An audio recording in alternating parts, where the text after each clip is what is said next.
दो हथियार बंद बदमाशों ने घर लौट रहे दो युवकों को बनाया अपना निशाना, चलाई गोली, बाल बाल बचे युवकों ने दिखाया बहादुरी, बदमाशों से छीना देसी कट्टा व बाइक।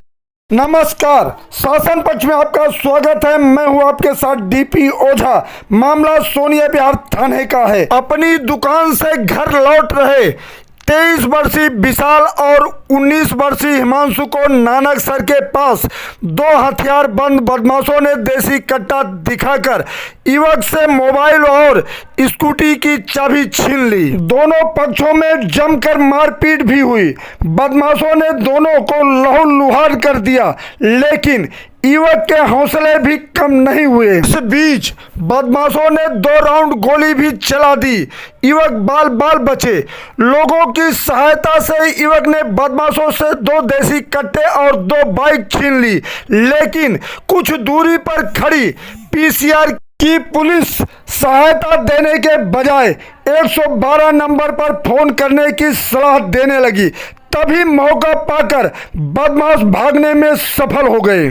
वहीं पीड़ित परिवार का कहना है कि बदमाशों ने 2 राउंड गोली चला दी। गोली का खोखा भी बरामद हुआ, लेकिन सोनिया बिहार थाने की पुलिस गोली चलने की बात जड़ से नकार रही है। सवाल यह है कि अगर गोली चली नहीं तो खोखा कहां से आया? क्या सोनिया बिहार थाने की पुलिस बदमाशों को बचाना चाहती है या कोई और कारण है? यह जांच के बाद ही चल पाएगा पता।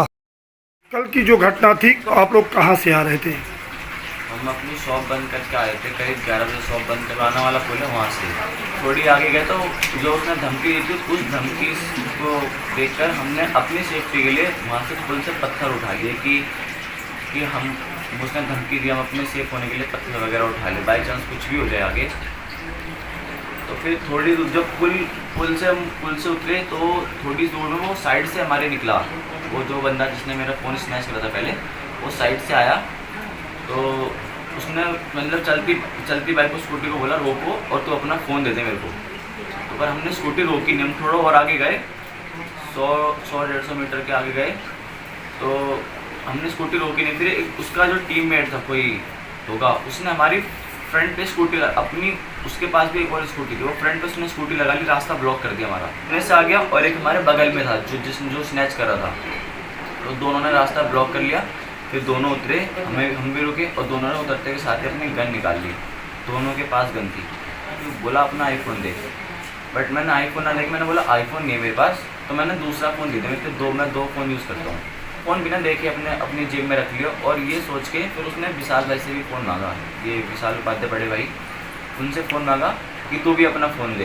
तो दूसरा बंदा था उसका जो, उसने बोला इसके पैर पे गोली मार, अपने आप फ़ोन दे देगा ये। उसने स्कूटी से चाबी निकाली और स्कूटी से चाबी निकाली तो मैंने बोला स्कूटी से चाबी क्यों निकाल दो, फ़ोन तो आप ले चुके हो। तो फिर चाबी छीनने की कोशिश करने के चक्कर में जैसे मैंने उसे चाबी छीनी तो उसने मेरे मुँह पर घूसा मारा। ये निशान है, होठ पे लगा हुआ है। उसी सीना झपटी में कब उसने फायरिंग की, 2 फायरिंग हुई थी वहाँ पे। मैंने उससे गन छीन ली थी, तो गन छीनने के बाद फायरिंग हुई थी, 2 फायरिंग हुई थी। 2 फायरिंग, जिसका कोई सबूत है वहाँ? हाँ सबूत है। क्या चीज़ मिला? गोली मिली है, उनकी गोली के कैप मिले हैं। पिस्टल से ही वार है, यहाँ पे सर पे ही वार है, गन से वार है। एक गन में ही 2 बुलेट्स थी, वो दोनों चला दी थी उन्होंने। हमारी गन लग चुकी थी यहाँ पर, तो बहुत हम खून में हो रखे थे पूरे। विशाल भाई तो शर्ट वर्ट सब खून में भीग चुकी थी। मेरे बैग में पिस्टल थी और वो दोनों भाग चुके थे, जो अपराधी थे वो भाग चुके थे। उनकी बाइकें, एक की स्कूटी और एक की एफजेड बाइक थी, वो दोनों भी वहीं पे पड़ी थी। और पुलिस की जिप्सी आई थी, मैंने रोक के हेल्प मांगी कि हेल्प कर दो, अभी हम खून में, और मेरे बैग में पिस्टल है, मैंने सब बताया। बट उन्होंने बोला कि आप 100-112 नंबर पर कॉल करो, वहाँ पे कंप्लेंट दर्ज करो, तब हम आपकी हेल्प करेंगे। और वो चले गए ये बोल के। पहुँचने के बाद मैंने कॉल करी थी 100 नंबर को, और क्या नाम है, फिर वहाँ पे मामला दर्ज हुआ था। इस जो मैटर में उन्होंने बोला था कि आप जब अगर क्राइम ब्रांच आए तो आप उनको ये बता देना कि आप पे फायर नहीं हुआ था, गोली नहीं चलाई थी, बस बंदूकों से सीना झपटी हुई थी और वो छीनने की कोशिश कर रहे थे फ़ोन वगैरह। में सबूत भी है, आपके खोखे भी बरामद हुए हैं। बावजूद इसके आप कह भी रहे हैं कि यहाँ गोली चली है, बावजूद इसके थाना प्रभारी मैडम कह रही हैं कि कह दो कि फायर नहीं हुआ है, गोली नहीं चली है। ये शब्द किसने कहा था? ये मैडम ने कहा था, मैडम। तो ये घटना हुई है कल, आपको सूचना कितने बजे मिली? ये घटना 11:30 बजे के आसपास हुई है। हमारे पास कॉल 12 बजे के बाद आई है और जब हम यहाँ से घर से निकले तब ये सब हॉस्पिटल में थे, वहाँ पे अस्पताल में मिले, वहाँ पे इनका इलाज चल रहा था। जब आप हॉस्पिटल में पहुँचे थे इन बच्चों ने क्या बताया आपको, क्या जानकारी मिली? बच्चों ने यही बताया कि 2 बदमाश उनसे छीना झपटी हुई मोबाइल की और इन पर गोलियाँ चलाई। इत्तेफाक से गोलियाँ नहीं लगी, इनको बच गए और इसके बाद इन्होंने पिस्तौल छीन लिया दोनों की और बाइक भी छीन लिया। वो सब भाग गए, मोबाइल इनका लेके पैदल भाग गए सीधा। क्या किसी से आपको लगता है कि इन लोग बच्चों की दुश्मनी रही होगी? नहीं, ऐसा कोई दुश्मनी नहीं। क्या ये बच्चे किसी को पहचानते हैं? किसी को नहीं पहचानते और इन्होंने पहली बार उनको देखा था और अब उस समय चोट लगी थी, हो सकता है रात का समय था, उनको ना भी पहचान पाए। घटना घटी इस विषय में क्या सुना आपने? जब मेरे पास मम्मी का फ़ोन आया कि विशाल को चोट लगी है, गोली लगी है। मैं घबरा गई, मैं हॉस्पिटल गई। हॉस्पिटल जितने में पहुंची ये लोग फिर पट्टी वट्टी हुई इनको और फिर उसके बाद ये लोग अपनी जहाँ पे घटना घटी थी पुलिस वाले वहाँ पे लेकर आए। वहाँ पे हम 1-2 घंटे तक रात को रुके थे। क्राइम ब्रांच आई, जहाँ पे गोलियाँ वगैरह पड़ी थी, उनकी कैप पड़ी थी, सब उसकी जांच कर रहे जो थे। कैप पड़ी थी वो आपके सामने आपने देखा था? हाँ, मैंने गोली देखी थी और कैप भी देखी थी अपनी आंखों के सामने और हमारे पास फ़ोटोज़ वगैरह भी हैं। उनको अलग से बातें करने के लिए ले गई और हम जा रहे थे तो हमें वहाँ आने नहीं दे रही थी।